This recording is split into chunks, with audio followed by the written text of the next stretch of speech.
To Motorland Aragon. It's the Saturday race for the Yamaha R3 BLU CRU World Cup as we look across the glorious surroundings of the town of Alcañiz here in northeastern Spain. We're about a 2.5 or 3 hour drive outside of Barcelona, about a 5-hour drive from the capital city of Madrid. Beautiful, barren and arid landscape. And they were racing on the streets of Alcañiz with bikes and cars, would you believe, until as recently as 2003. Well, here in the R3 World Cup, it's been an absolutely splendid season so far. We visited Portimao in Portugal, then we went off to Misano in Italy, Donington Park in the United Kingdom. And last time out, all the way back on the 27th of July, was Balaton Park for the first time in Hungary. 2 rounds to go, including this one here at Motorland Aragon. 25 points available here this morning, and another 25 tomorrow. And then Estoril in Portugal will bring the curtain down on the weekend of the 11th and 12th of October.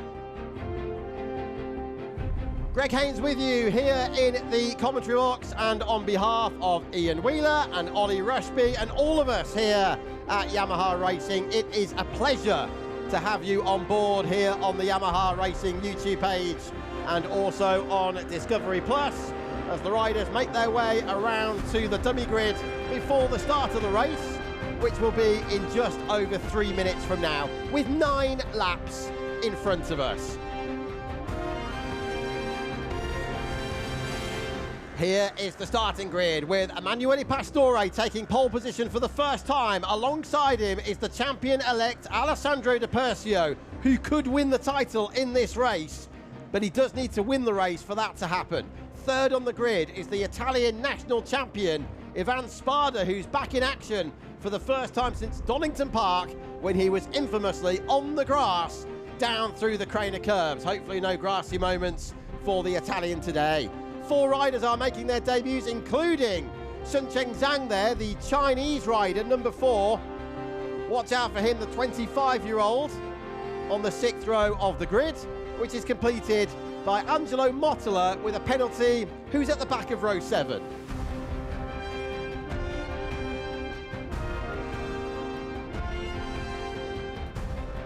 °C ambient temperature, 19 degrees Celsius track temperature, humidity of 59%. It's a very chilly start to the mornings here as we're very high up above sea level. Gets very, very warm in the afternoon, and as soon as the sun goes down and the shadows cast their way across Motorland Aragon, it's time to put the jackets on again at this time of the year, nearly in October now. Don't forget, you can leave your comments, suggestions, opinions on the comment section of the Yamaha Racing YouTube page. We've very much been enjoying those so far this year, not least last time out in Hungary, when the many of you who I know are watching on in Indonesia were overjoyed that Araya Gasca was a winner for the first time this season. Alex Di Persio then pulled off an absolute blinder to win again in race 2 in Hungary. Alex, number 69, 4 times a winner so far this year. That's half of the races we've had. Down through the reverse corkscrew section, that turns 8 and 9, and then into the Marc Marquez corner. Marc Marquez on the cusp of a 7th MotoGP title and 9th Grand Prix title in total. And that'll be for us here in the early hours of tomorrow morning as he races on at Motegi in Japan. Somebody was running wide there on the exit of the Marc Marquez corner. Now the warm-up lap will end shortly. They're passing now the iconic dry stone wall here at Motorland Aragon. There it is on the left-hand side.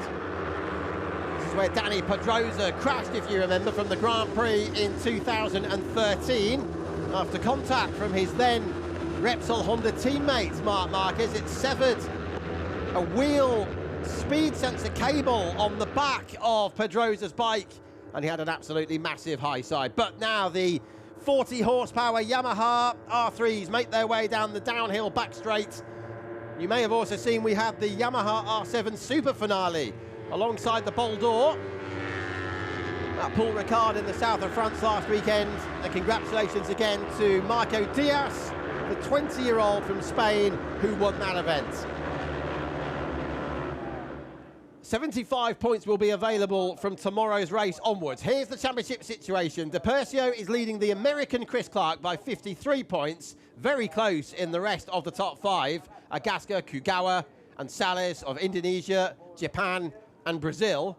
For Depercio to win the title today, he would need to win the race. He would need a lead of 75 points or more. So it is unlikely he's going to win the title in this race, but anything, of course, can happen.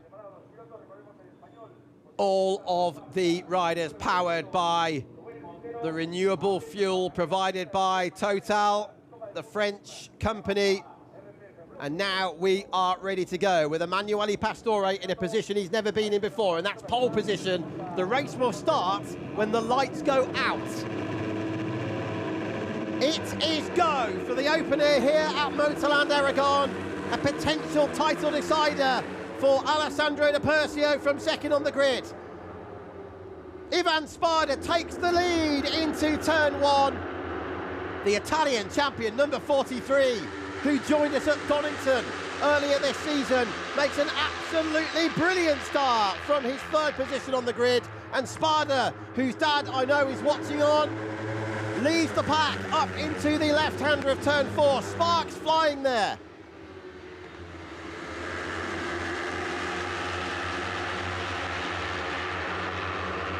Everybody's got through cleanly, and that's the important thing. Pastore on the outside, Spada in the middle.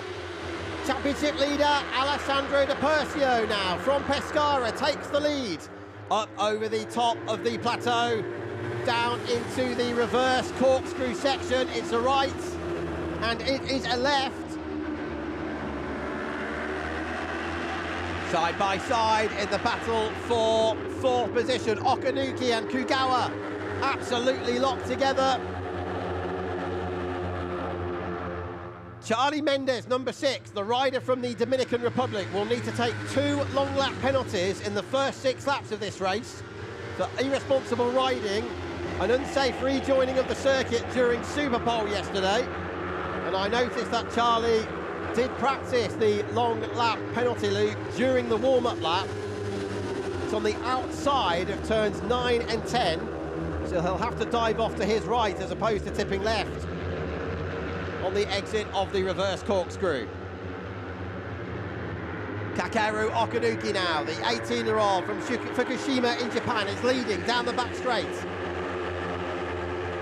Can he break his dirk here in the R3 World Cup with a first victory here today? Charlie Mendes on the outside, Depercio's got the lead. You can see the nationalities of the riders on the front of the bikes with their flags and on the back of their racing leathers. This is absolutely incredible. How close do you want it? Into the second lap, 8 still to go. Look at that, almost 9 abreast there. Pastore sweeps in front of the rest of the pack. I'm not sure we're going to get a breakaway leader on this occasion as we've seen in the past. It's going to be locked together all the way to the checkered flag. Look at the number 26. That's Tepai Kugawa, the 17-year-old rider from Tokyo in Japan. He's the one with the yellow crash helmet. Spada's on the inside now, number 43. He won the Italian National Series of the R3, and that was at Misano earlier this year. So many national series for the R3 now, located not just in South America, but all around Europe as well. Everybody on identical Yamaha R3s, everybody with the same Pirelli tyres. There's the first of those long lap penalties being taken by Charlie Mendes, but there's more penalties being given out. Salvatore Germano, number 44, and Max Palmolski, number 98. So the Italian and the Polish riders, they've been given double long lap penalties as well for jumping the start. It's going to be a very busy long lap penalty area today. Depercio takes the lead, but runs wide into the left-hander of turn 12. And that gift wraps the lead again now for Japan's Kugawa. Kugawa, 3 times on the podium so far this season, including a victory for this man. And that was race 1 back at Donington Park in England's East Midlands. Now, look how the pack, the Crocodile, all moved to the left-hand side of the circuit. Everybody else following. They need that slipstream. Just about bouncing on the river limiter now as you throw the anchor out and hit the brakes into the double left-handers of turns 16 and 17. At this 5 kilometre, 3.1 mile anti-clockwise circuit, which is the longest on the calendar this year. It's absolutely anyone's guess as to who's going to lead. I'm on Boccanegra, had a look at the inside. He's running the Ayrton Senna Tribute yellow crash helmet, number 23. And he has, as you can see, just set the fastest lap of the race on what was the first flying lap. Of course, the first one was from a standing start. Here comes Agaska, and he takes the lead. Agaska is not out of this championship yet. He comes into this race 3rd overall, 1 point behind the American Chris Clark, who is 2nd in the championship. Chris is 9th in this race at the moment. He's number 5.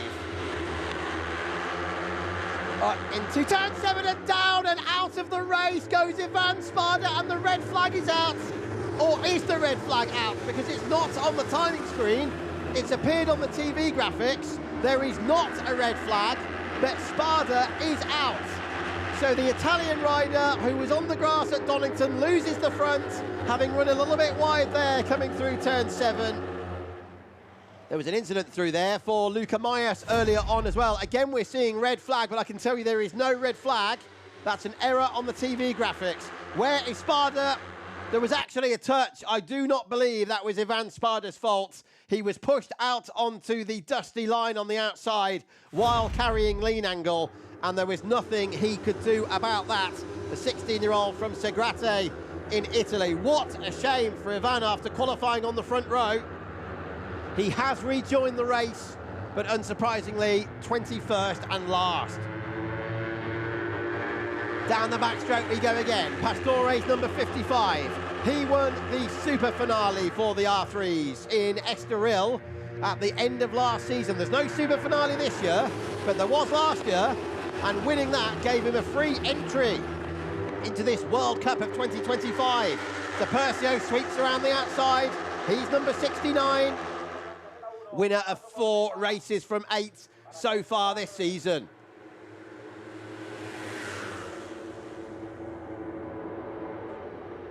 Look at this, into turn 1. I just can't compute how they know where the space is. There's people on your left, people on your right.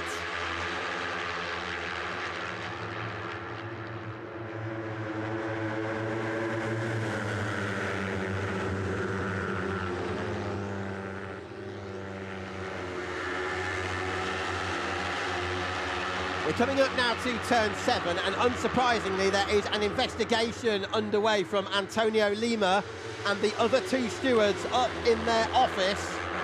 There was definitely a touch from somebody on Spada's right that pushed him onto the line. It didn't look particularly untoward from where I'm watching. I think it was just too many riders and too small a space. Mendes comes in for his 2nd long lap penalty, so he has to jettison the race lead as a result of that. Let's hope he can fit into a nice space, because with the field so closely bunched, it's going to be very difficult to do that. Off briefly goes Kugawa, but it's not actually limited to track limits up there. It needs to be green paint for track limits. Red is actually okay. Oh, and running very, very wide indeed goes the leader. Gets back on again. What a race this is so far. So falling back down now from 1st to 6th position is Emanuele Pastore. Mendes has done his 2 long lap penalties and is back in the race. And he's still very much in contention. If it were to stay like this, and if is a very big word in motorcycle racing, Depercio's lead would be 39 points with 75 still available. Is this championship even going to go down to the wire at Estoril in Portugal? You wouldn't have believed it when we were back in Hungary. It was looking very, very good at that point for Depercio. But where is Alex now? He's number 69. He's in about 6th place. He's shooting down the outside line. Hit the brakes, breathe in. I was going to say close your eyes, but that would be a ridiculous suggestion. 23 leads. That's Bocanegra. I'm on Bocanegra. Dual citizenship from Brazil and Peru. He's raced under a Peruvian flag, a Spanish flag, and now a Brazilian flag again. He's living in Hospitalet, just outside of Barcelona city centre, about a 20-minute drive to the airport. Very much a Spanish upbringing though for Aimon, and don't do that, Aimon. You're looking behind you and you can see big through your visor, and now alongside you, Alex Depercio thinks better of it, and there's another long lap penalty. They're popular here this morning. Now he's got to rejoin safely here, Tepai Kugawa, and he does. But look how many positions he's lost. And that is one of 2 long lap penalties for him for jumping the starts. He's got one more to do. Okay, let's just take stock at this point of the race with 4 laps to go when they next cross the line. Championship leader Depercio is leading. And in the nicest possible way, that's bad news for the likes of Chris Clark and Arai Agaska. They are his closest challengers, and they are 6th and 7th in this race at present. Bocanegra is squeezing Charlie Mendes to the left. Charlie's on the red paint all the way down the hill. Look at the dust being kicked up there. Depercio going really defensive as well. Mario Salles is now attacking, number 42. He's the Brazilian rider with the black and yellow crash helmet, and he takes the lead. Super Mario comes charging through. What a run down the back straight it was for him. The 17-year-old from Sao Paulo, Brazil, there he is. He's had a win already earlier this year, and that was race 2 back at round 1. Portimao in Portugal at the end of March. Pastore now takes the lead. Chris Clark is up into the top 3 with the American Stars and Stripes on the front of the fairing. He's number 5. Salles on the inside as they come up the hill through the Carlos Checker corner, and he retakes the lead. What a race this is. Now, where's Alex Depercio gone? He's down to 5th position. Pastore takes Salles. Chris Clark's having a go as well. He's struggling to get it stopped. They're almost touching. Up to the left-hander of turn 5. Absolutely wonderful motorcycle racing, and that was Depercio, I think. Running wide it was. Depercio's lost a lot of ground on this lap so far. Up at the highest point of the circuit now. There's a drop coming up of 50 metres, equivalent to a 15-storey building.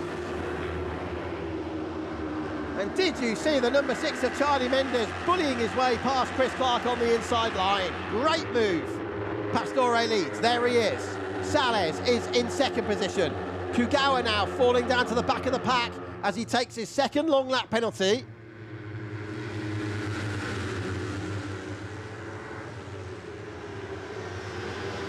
Alex Depercio with the white crash helmet is in 5th position. He's just passed Arai Agaska in the shadow of the dry stone wall. And now it's right into turn 14, left into 15, and then the downhill back straight.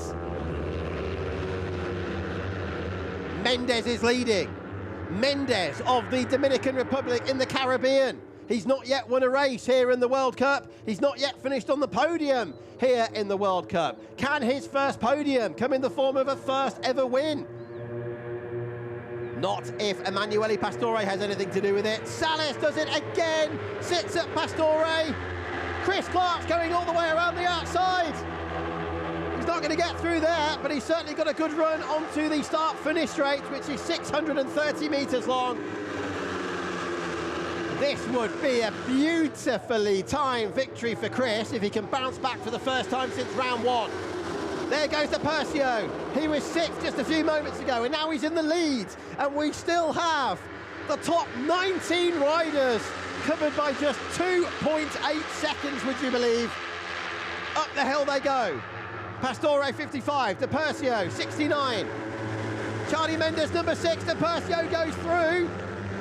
This is a very difficult corner because you're braking and leaning at the same time. On the power now, they're all having moments. The pace is hotting up. 3 laps to go, including this one.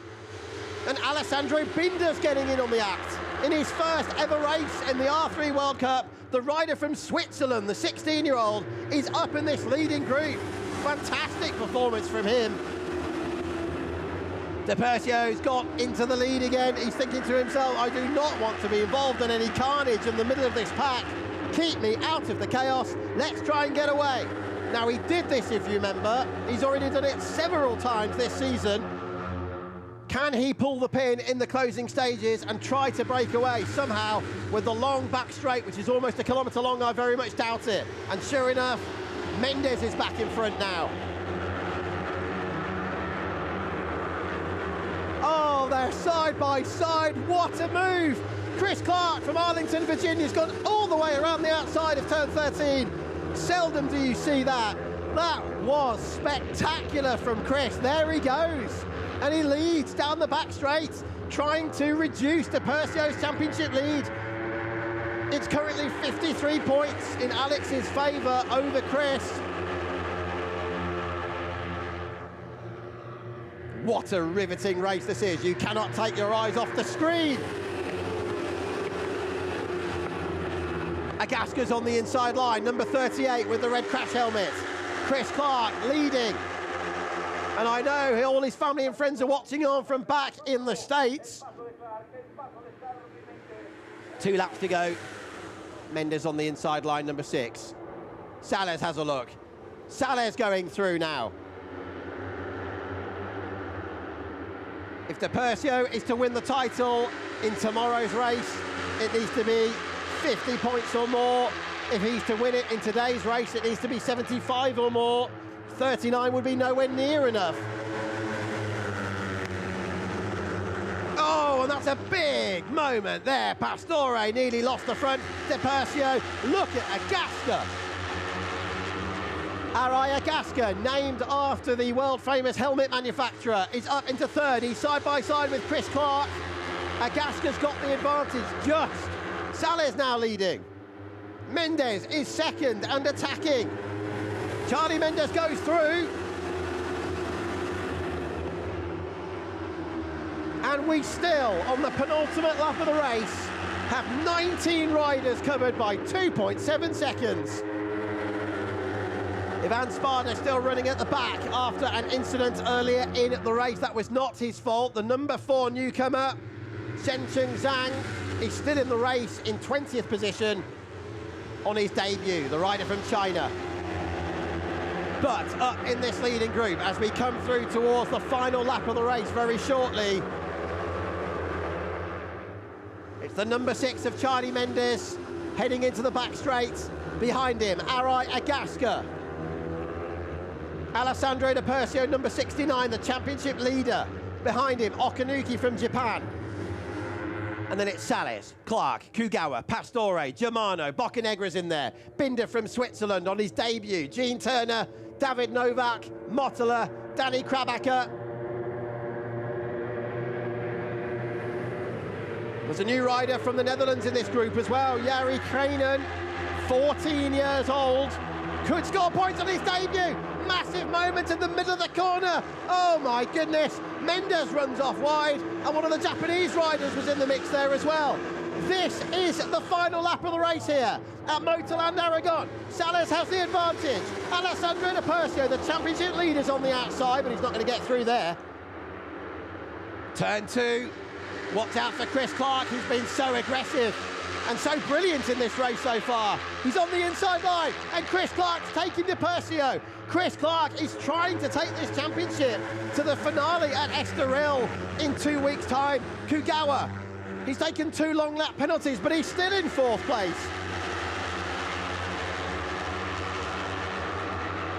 Bite the screen. This is unbelievable stuff. Chris Clark on the outside line. Here comes Alex Di Persio, and he goes through. He desperately wants 25 points for his 5th victory of the season. It's the job of the others to stop that from happening. Can he do what he's done so many times before? They just about all get down through the corkscrew without trouble. Winding themselves up now through the left-hander of Marc Marquez corner. Kugawa's on the inside line with the green and blue helmet.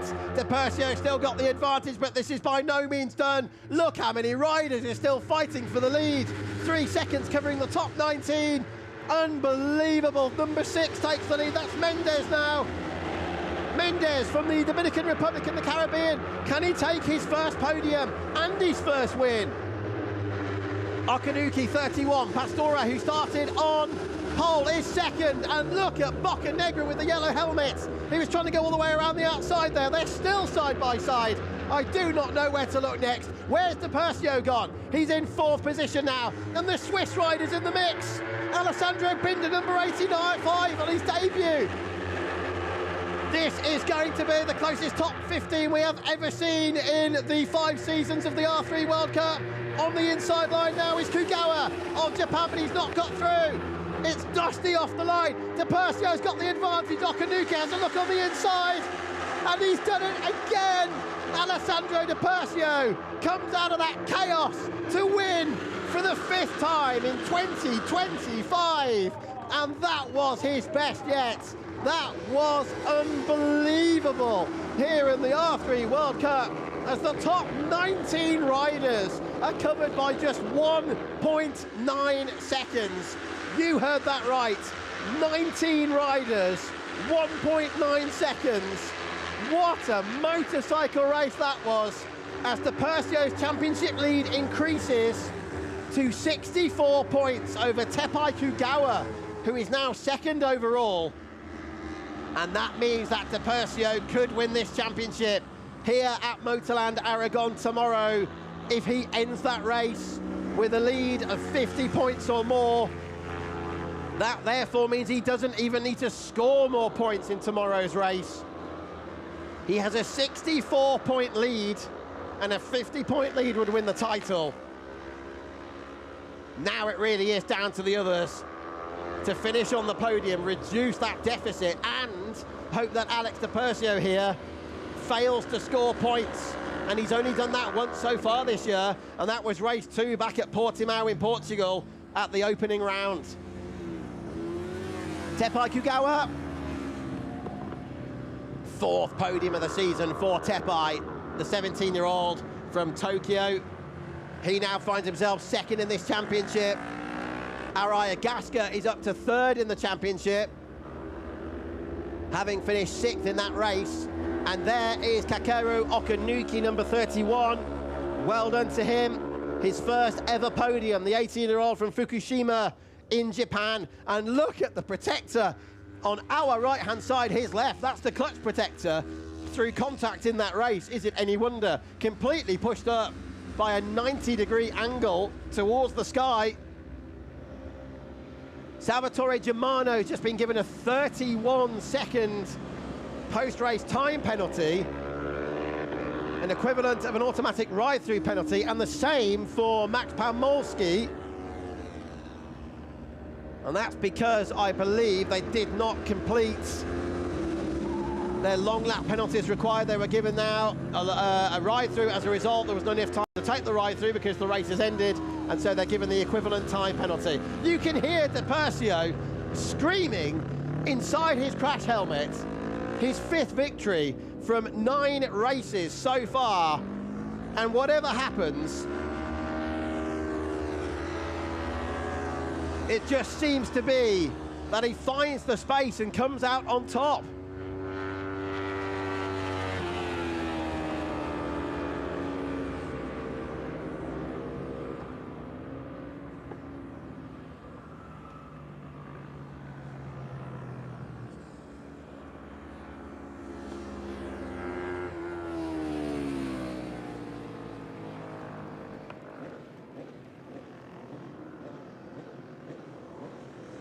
So, take a breath. What a situation here in the Yamaha R3 Blue Crew World Cup.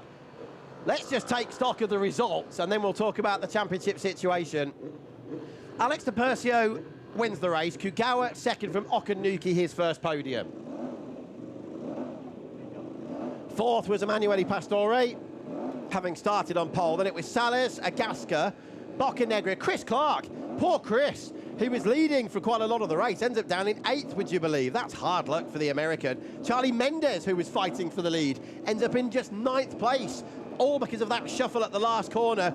Gene Turner, half Japanese, half New Zealand rider, the Kiwi, 10th.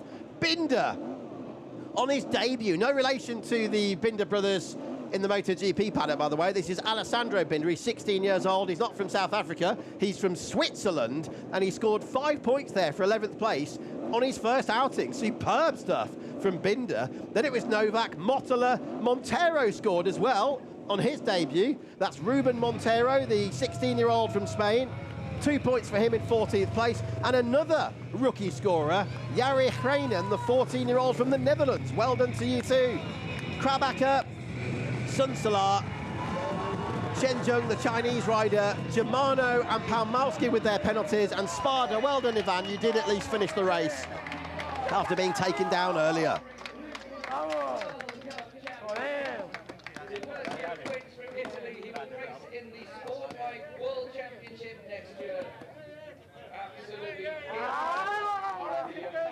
So the situation is 25 points for a win, and we still have 3 races to go, which of course is 25 times 3, which is 75, and the lead is 64.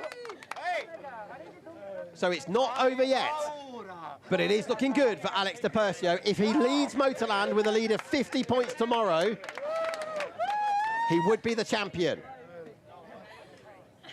But it ain't over till it's over, and he knows that full well. Remember what happened to Alex when he was wiped out at the start of the last lap of race 2 at Portimao earlier this year. It was not his fault. And he's looking to follow in the footsteps of our first 4 champions. Iker Garcia of Spain in 2021, Enzo Valentim, the Brazilian, in 2022, Emiliano Ercolani of Italy in 2023, and Mark Vick of Mallorca, Spanish territory, of course, when he beat Gonzalo Sanchez in the closest season so far, just 3 points between them at the end of last season. World champions a few years ago with Alvaro Diaz in the Supersport 300 World Championship. Remember, the Yamaha Blue Crew is an initiative that's been running for close to a decade now, not just in road racing, but also off-road as well. And it's an initiative that runs right from grassroots all the way up to the top of the sport in MotoGP and the Superbike World Championship, and it is World Superbikes happening here at Aragon this weekend. So, what a race, what a win for Alex Di Persio, his 5th of the season. Alessandro Di Persio, a 5th victory of the season, takes you 1 step closer to the World Cup title. How was that? Yeah, 1 step closer. Really happy of the result. Thank you to Arco Motor University for a great bike and all the Blue Crew staff. And we will see tomorrow. Yeah, I know that the victory of the championship is more near, but I have to stay focused and we will see. Congratulations, Alex. Thank you. Nothing. Thanks, Alex. Thanks to Ollie Rushby as well for the interview. There he is, number 69, with the Italian flag flying proudly affront the Yamaha R3, coming through to take victory here in race 1 at Motorland Aragon. And as I say, from 9 races so far, it is 5 wins. Extreme consistency for young Di Persio from Pescara in Italy.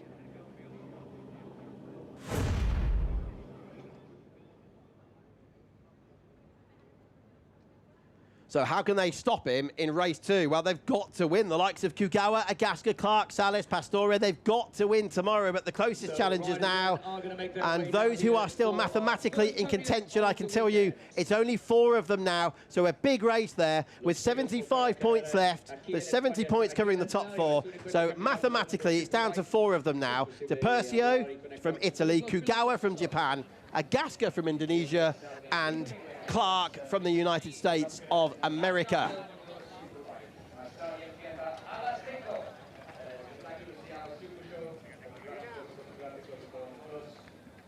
Stay tuned here at Motorland Aragon on worldsbk.com, because Steve English and Alex Raby will be with you very, very shortly indeed. Steve's just taking a seat next to me. He's getting his notes in position for the World Superbike Superpole session. And what a session that could be. We had an amazing fight on track this morning in the warm-up between Toprak Razgatlioglu and Nicolo Buliga as they fight for supremacy in this year's Superbike World Championship. But now the podium show is about to take place here for the R3 World Cup. First ever podium then in the World Cup for Okanuki. Here he is, number 31. Two Japanese riders on the podium here today. There's Tepai Kugawa. And the 2025 Yamaha R3 And Depercio up onto the top step of the podium for his 5th win of the season.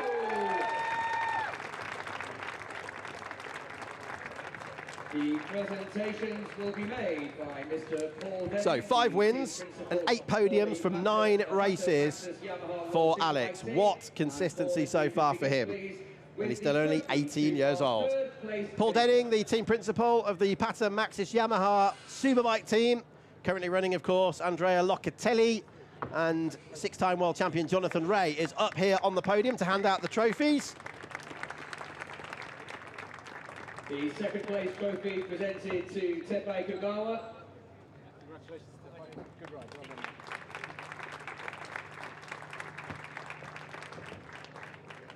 And to the race winner, 25 points, Alessandro Depercio. No doubt, Paul will be keeping a very, very close eye. Georgia Wells there, the biggest member, I think it's fair to say, of the Alex Depercio fan club. We'll be back at the same time tomorrow for race 2 as we now celebrate with the national anthem of Italy.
Congratulations to the top 3.